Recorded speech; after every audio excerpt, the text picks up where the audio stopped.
Velkommen til episode 8 av Buckong spiller. Nå kommer jeg til å starte bare med en gang. Skal ikke ha så mye forsnakk eller pre-talk. Nå skal jeg prøve å se om jeg klarer å få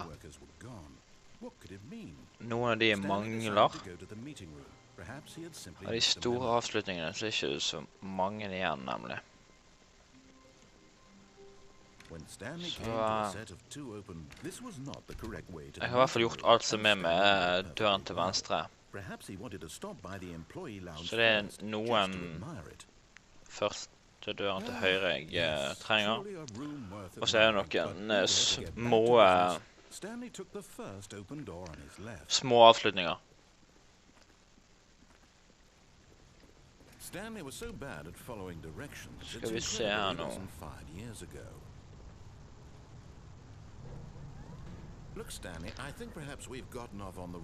Andre episode så gikk jeg inn der. Hoppet jeg av. But the fact is that the story has been about nothing but you all this time. There's someone you've been neglecting, Stanley. Someone you've forgotten about. Please, stop trying to make every decision by yourself. Now, I'm not asking for me, I'm asking for her. Son. This is it, Stanley. Your chance to redeem yourself. To put your work aside. To let her back into your life. She's been waiting. That's her, Stanley. You need to be the one to... Oh, no, you can't... Did you just unplug the phone? No, that wasn't supposed to be a choice. How did you do that? You actually chose incorrectly? I didn't even know that was possible. Let me double check. No, it's definitely here, clear as day. Stanley picks up the phone. He's taken to his apartment where he finds his wife, and the two pledge themselves to one another. Music comes in, fade to white, roll credits. Not picking up the phone is actually somehow an incorrect course of action. How is that even possible? None of these decisions were supposed to mean anything. I don't understand. How on earth are you making meaningful choices? What did you... Wait a second. Did I just see... No, that's not possible. I can't believe it. How had I not noticed it sooner? You're not Stanley. You're a real person. I can't believe I was so mistaken. This is why you've been able to make correct and incorrect choices. And to think I've been letting you run around in this game for so long. If you'd made any more wrong choices, you might have negated it entirely. It's as though you completely ignored even the most basic safety protocol for real-world decision-making. Or did you not grasp the severity of the situation? Well, I won't have that kind of risk on my watch. I'm going to stop the game for a moment so we can educate you properly on safe decision-making in the real world. Please observe this helpful instructional video. Choice. It's the best part of being a real person, but if used incorrectly can also be the most dangerous. For example, in this scenario, a hypothetical real person named Stephen has a choice. He could spend years helping improve the quality of life for citizens of impoverished third world nations. Or he could systematically set fire to every orphan living in a 30-kilometer radius of his house. Which choice would you make? Remember that unlike here, the real world makes sense, and at no time should you make a choice that does not conform to rational logic. If you find yourself speaking with a person who does not make sense, in all likelihood, that person is not real. Allow the person to finish their thought, then provide an excuse why you cannot continue talking.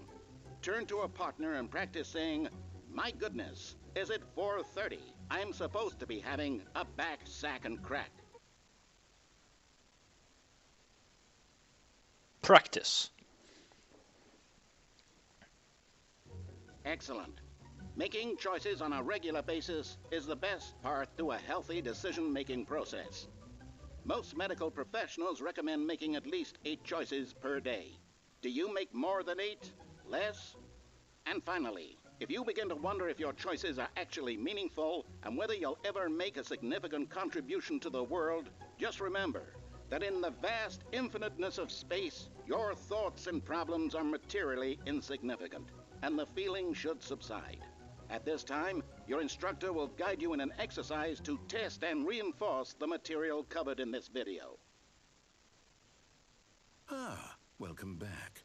You may have noticed that this room has begun to deteriorate as a result of narrative contradiction. But not to worry. Now that you're properly informed on good decision-making, we're going to revisit a choice you made just a few minutes ago and see what the correct thing to do would have been. This way, please.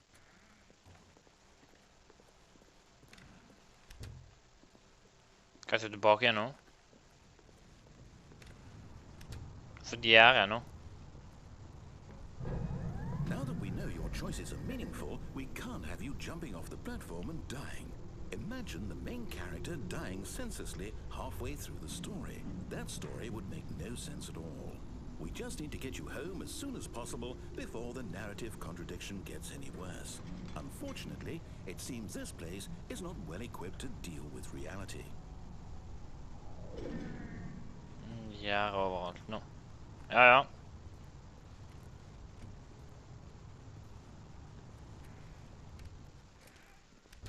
Skjønner ikke helt hvor vi skal her nå, så nå er jeg bare å gå tilbake. Almost there. You'll take the door on the left, back to the correct ending, the story will have resolution once again, and you'll be home free in the real world.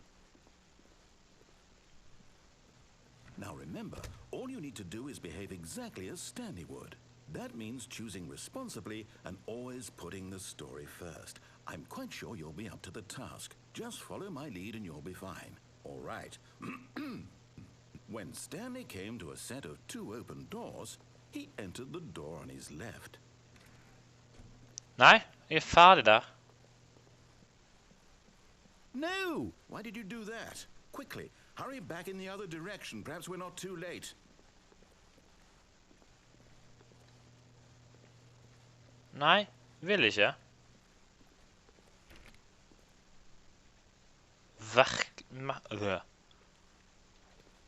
Merkeligste skaparkivene jeg har sett. Ja.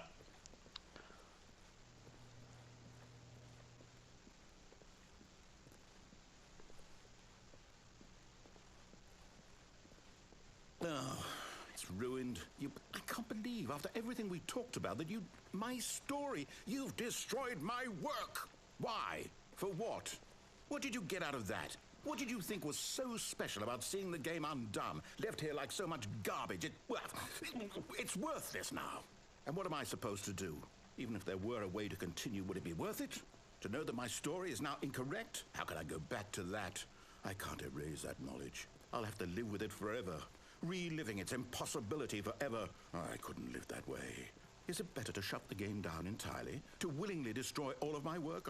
I don't know. What's the answer? What do I do? What do I do? What do I... No, I have to. I have to shut the game down. I have to. I have to.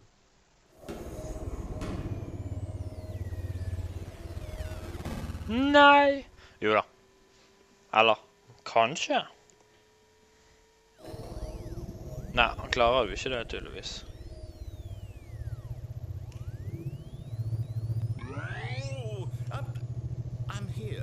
I'm still here in this pile of rubbish, with you, who thought you were so clever. Now look where we are. My entire game is destroyed. It was the only thing in the world that was mine, and you've run it into the ground. What, did you think that would be funny? You just had to see? Didn't I impress upon you how important it was to be like Stanley? He actually knows how to do what I tell him to. He understands that if I say to do something, there's a damn good reason for it. That thought hadn't even occurred to you, had it? That there's a world outside of you? You're a child. Oh, my story. If you'd just gone through the door on the left, you would have seen it. There was a whole underground facility. You would have destroyed it and been victorious. Yes, it would have been so perfect. I worked so hard on it. I tried so hard. Behave exactly as Stanley would. That means choosing responsibly and always putting the story first. I'm quite sure you'll be up to the task. Just follow my lead and you'll be fine. All right. When Stanley came to a set of 2 open doors, he entered the door on his left. Kan du ikke gjøre det? No! Why did you do that? Quickly, hurry. Men Behave exactly as Stanley would. That means choosing responsibly and always putting the story first. I'm Ja da. quite sure you'll be up to the task. Just follow my lead and you'll be fine. All right. When Stanley came to a set of 2 open doors, he entered the door on his left. det er greit.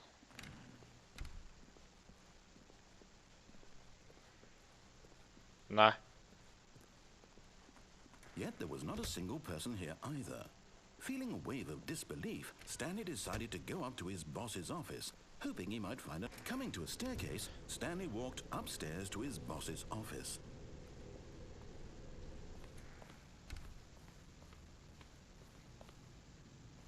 Stepping inside his manager's office, Stanley was once again stunned to discover not an indication of any human life. Shocked, unraveled, Stanley wondered in disbelief who orchestrated this, until he saw the door with a voice receiver next to it. Surely behind this door lay all the answers to his questions. And beyond all probability, he knew the passcode. He had seen it on his boss's computer just last week. Night Shark 115. Was this the code to open the door? Would it still work? There was only one way to find out. Stanley had been trained never to speak up, but now he would draw from within himself the courage to face the unknown. He drew a sharp breath and then spoke the code.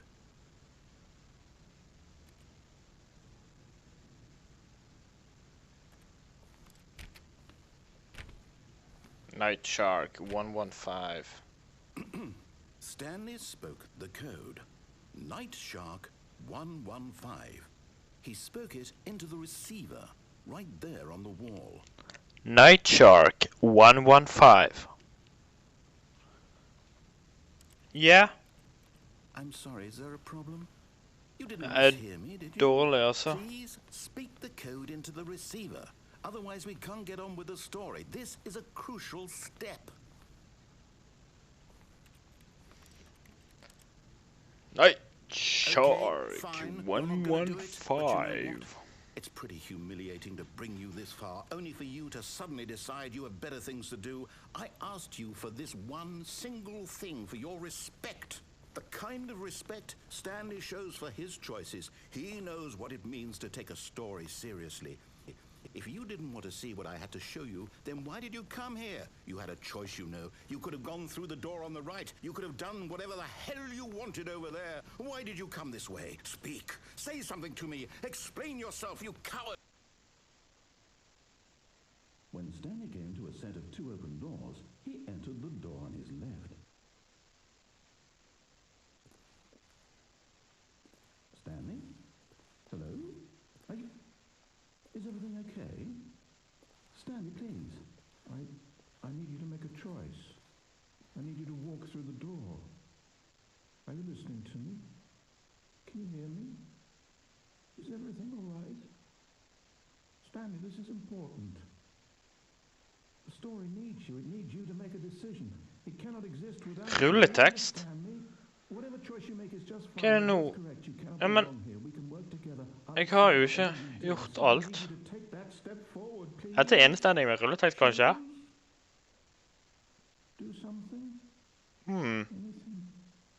Da skulle jeg egentlig ha tatt den til slutt, da.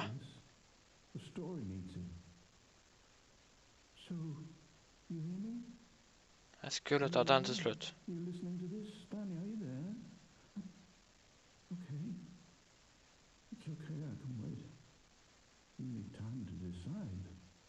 Choice is correct.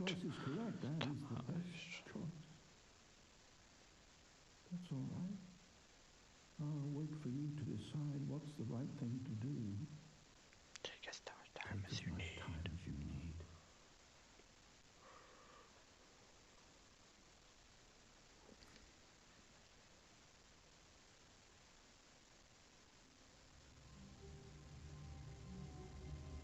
Ja.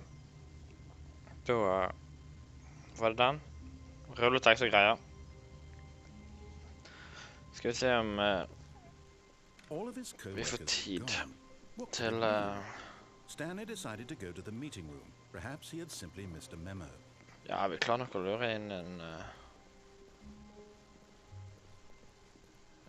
avslutning til. Nei? Her er noe annerledes.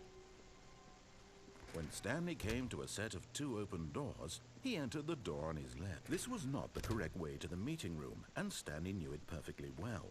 Perhaps he wanted to stop by the employee lounge first, just to admire it. Wow. Yes, this room.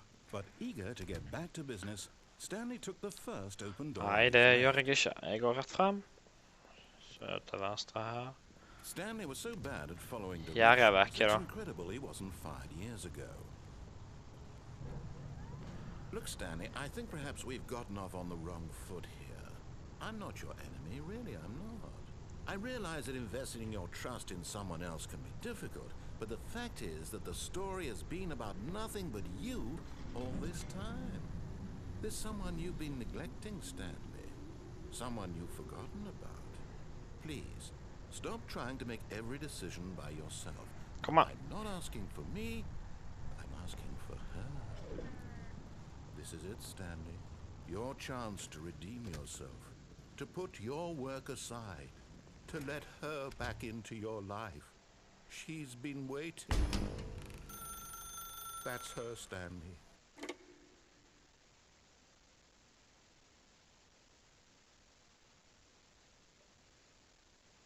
Hæ?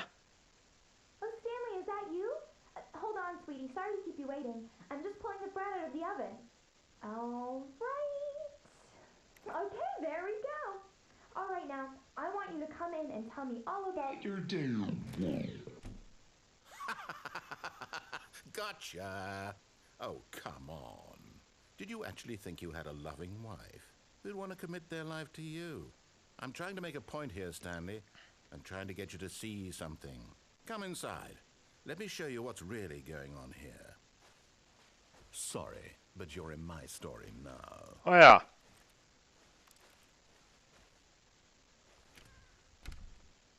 This is a very sad story about the death of a man named Stanley.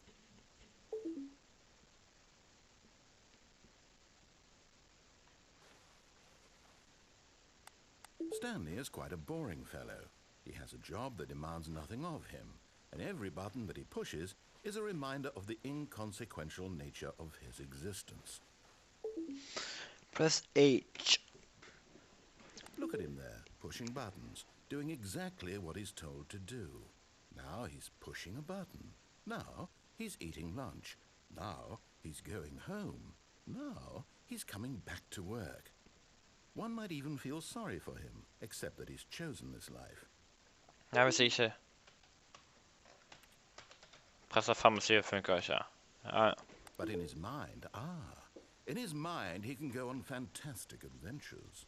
From behind his desk, Stanley dreamed of wild expeditions into the unknown, fantastic discoveries of new lands. It was wonderful, and each day that he returned to work was a reminder that none of it would ever happen to him. Numlock funker ikke. And so he began to fantasize about his own job. First, he imagined that one day while at work, he stepped up from his desk to realize that all of his co-workers, his boss, everyone in the building had suddenly vanished off the face of the earth. The thought excited him terribly.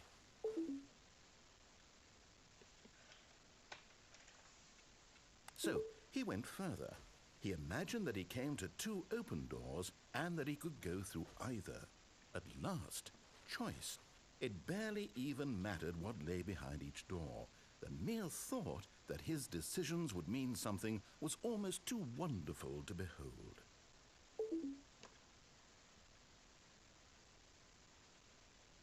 As he wandered through this fantasy world, he began to fill it with many possible paths and destinations. Down one path lay an enormous round room with monitors and mind controls. And down another was a yellow line that weaved in many directions. And down another was a game with a baby. and he called it the Stanley Parable.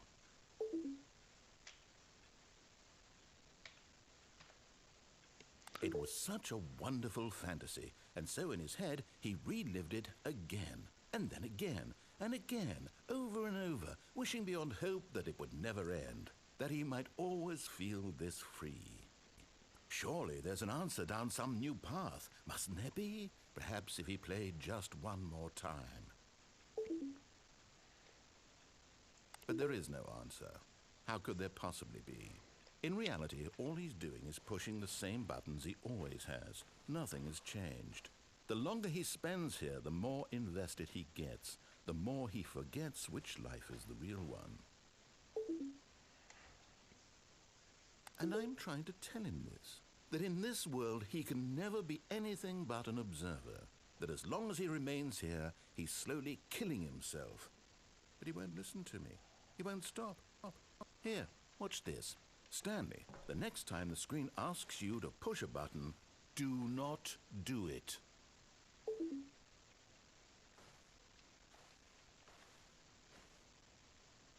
You see? Can he just not hear me? How can I tell him in a way that he'll understand that every second he remains here, he's electing to kill himself? How can I get him to see what I see? How can I make him look at himself? I suppose I can't, not in the way I want him to. But I don't make the rules. I simply play to my intended purpose, the same as Stanley. We're not so different, I suppose. I'll try once more to convey all this to him. I'm compelled to. I must. Perhaps, well, maybe this time he'll see. Maybe this time. And I tried again, and Stanley pushed a button. And I tried again, and Stanley pushed a button. And I Ja, ja. Loading. Så har vi spilt, så ble det 2 runder. Vi har spilt lenger enn jeg hadde planlagt egentlig. Og jeg tror vi skulle få til flere, men han snakker så mye han der. Ja, ja. Så takk for at dere så på. Så snakkes vi neste uke til en ny episode. Ha det bra.